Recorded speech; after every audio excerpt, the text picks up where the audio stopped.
to the Voice Weekly News Recap. I am your host, Dormaya Vance, your editor-in-chief for the Voice Student Newspaper. And today, you know I had to do it for student media. I got somebody special with me. Go ahead and introduce yourself. Yes, ma'am. I'm Sherelle with Bronco Radio. Okay, yes, ma'am. Period. We got our radio up in here. As y'all know, last week was all about the blue as we celebrated our 2021 homecoming after not having one for basically 2 years. So we came back in person this year and we handled homecoming with true success.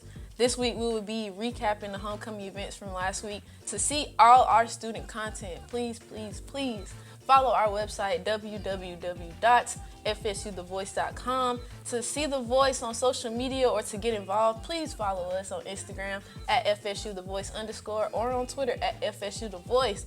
So I don't know about you, but look, homecoming for me was crazy. How did you deal with homecoming? Well, let's just say I'm still recovering. Man, look, you ain't the only one. You was not the only one. Let me tell you what happened on Sunday. Sunday was the kickoff for our homecoming festivities. It started off with the traditional coronation ceremony. This fairy tale event recognized our kings and queens from each student organization, as well as the crowning of our 80th Miss FSU, Shamora Lowry, and our 27th Mr. FSU, Jacob Crushfield. Our Broncos came dressed and ready to impress our student, staff, and alumni. The program opened with the inauguration of our student leaders and SGA President Sydney Harris delivering a moving inaugural speech. When I tell you that girl shut it down, she shut it down. This is her second term as SGA President.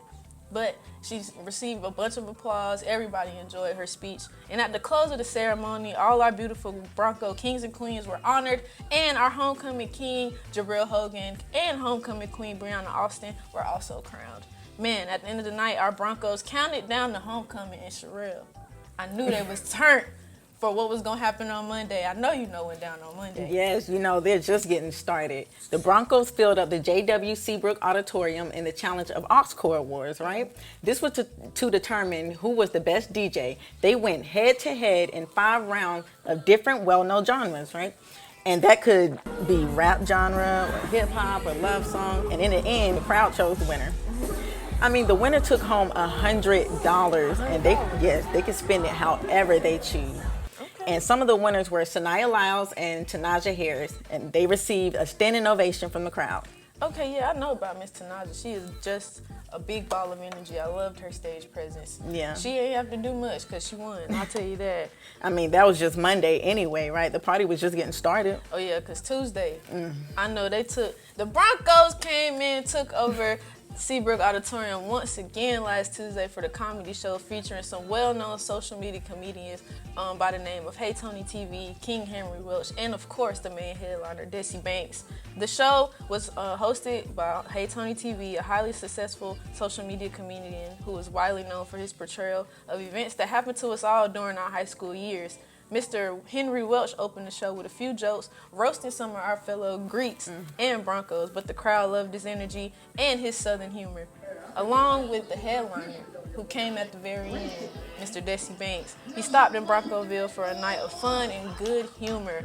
I know some of the jokes he told was roasting some of our Greeks as well. I don't know why they was getting on our Greeks, but they was trying. And of course, he talked about women nowadays. Oh, they just want the money now. They don't even want to be courted anymore.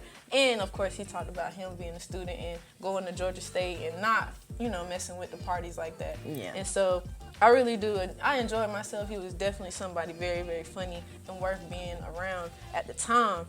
But with everything that happened Tuesday, I think the Broncos could not wait for what went down on the second half of the homecoming week. Yeah. I know there was hump day. They were halfway there already, right? Yeah, hump day. I know hump day went crazy. I mean, they partied all last Wednesday. I mean, it kept going for Homecoming 2021. The SAC put on the most influential and inclusive fashion show our Broncos have seen, right? And it was hosted by the viral musical artist Saucy Santana. Everything went down in the Seabrook Auditorium where the runway was shut down by our fellow Broncos. The Black millennial model and their alumni took the runway first with a routine featuring classical black and white, and they transitioned to a warmer fall fit, which is my favorite, consisted of elements of brown and beige. The lovely BBMC ladies kept the crowd going with their silhouette dances, and that ended in a standing ovation, obviously, right? I mean, students there were fresh to death. They walked the catwalk. I mean, it was authentic streetwear, elegant evening attire, and a few out of the boxes that caught everybody's attention. Man, look, I knew I was stepping at the fashion show. But mean, as far as everybody else, I'm not gonna say our Broncos surprised me, but my Broncos came through. Okay? I mean, they started some fresh. trends. Yeah, they started some trends. Trendsetters in the making. You already know. I know that was crazy, but Thursday, let me tell you what happened. Our Broncos once again took over the Seabrook Auditorium for an event called Finish This, hosted by FSU alum YD. Finish This was a battle of lyrics where our FSU students basically got the chance to literally finish the lyrics of a song, whether it was from R&B or a rap genre. Each song came with a price tag, and if our Broncos could finish the lyrics, they took home the bread to do whatever they pleased.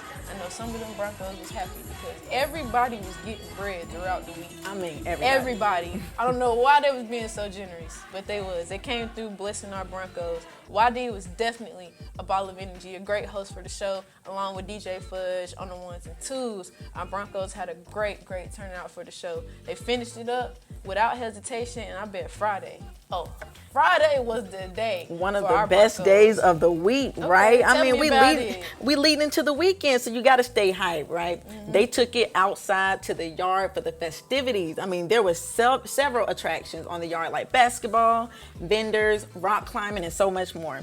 There was a live performance by an artist who goes by the name of Infamous. Have you heard of him? Mm-hmm. He got some clothes too. I got a shirt. Oh, really? Yes. I heard he was selling some merchandise while he was keeping the crowd live.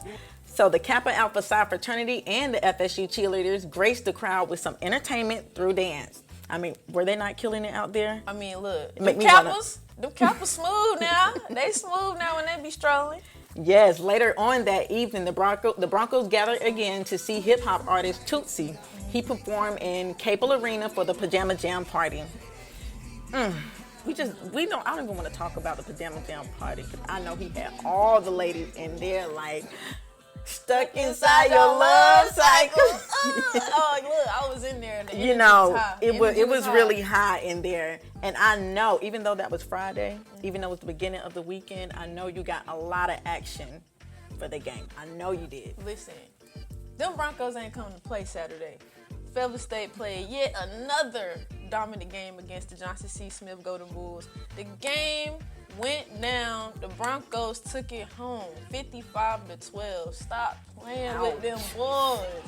Them boys was vicious on the field, man. The offense looked unstoppable, throwing the ball throughout the game, and the defense was very, very, very aggressive, shutting down JCSU's offense. The punter was able to place the ball on the offense in small room for error areas on the field, while the special teams were able to get their defense into great positions on the field.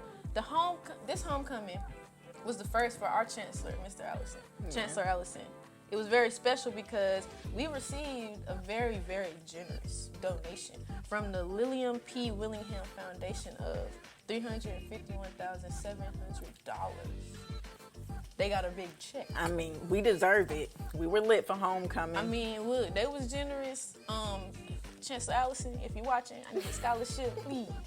I mean, it's enough to go around, you know what I'm saying? It's enough to go around. I don't know what y'all got planned, but I know it's great things for the school. Yes. But to close out our homecoming, you know how we got down. We came out for our traditional step show where it debuted some of our new Greek organizations here on campus. The Poodles of SG Road came out with a basketball-themed performance that left the crowd enthusiastic and ready for the next organization. The ladies of Zeta Phi Beta came to the stage with a spooky themed performance called Nightmare on 1920 featuring Freddy Krueger himself. Great theme for the holidays, right? We need that. Look, that was just the beginning. The third group to hit the stage was Kappa Kappa Psi Band Fraternity, who came with legendary strolls and chants that shook the arena and made way for the men of the Alpha Phi Alpha Fraternity. These alphas came with an old school themed performance that incorporated 90s R&B jams like Poison by Belle Biv. You know, that girl is poison. You gotta keep it classic. You know, keep it classic. The last people to touch the stage, the last org to touch the stage was the men of Omega Psi Phi, the Q Dogs. You know they went crazy. You know they had came to. through with an 80s theme, playing off the group NWA. Instead of being straight out of Compton, they were straight out of Fayetteville with it. You know, they came through cues with attitude. The step show concluded with the judges picking their favorite performance of the night, and the winners were the lovely ladies of Zeta Phi Beta and the Q Dolls of Omega Psi Phi. Yes, congratulations to Zeta Phi Beta and Omega Psi Phi, right? They shut the show down. Shut it down, took home the trophy, literally. I mean, all the faculty, staff, and students, even the alumni, enjoyed themselves. Man, I'm trying to tell you, standing ovations all around. But as we wrap up this week's recap, Broncos, please be on the lookout for our second print edition from The Voice.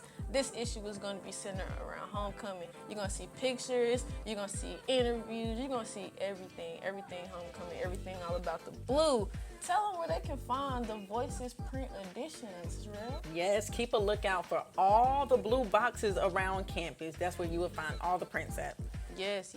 And to continue keeping up with our content, again, follow our website, www.fsuthevoice.com. To keep up with us on social media, our Instagram is FSUTheVoice_, and on Twitter, we are FSUTheVoice. Yes, I'm your host, Sherelle Anderson with Bronco iRadio. And I'm your host, Dormaya Vance, the editor-in-chief of The Voice student newspaper. And this has been The Voice Weekly News Recap.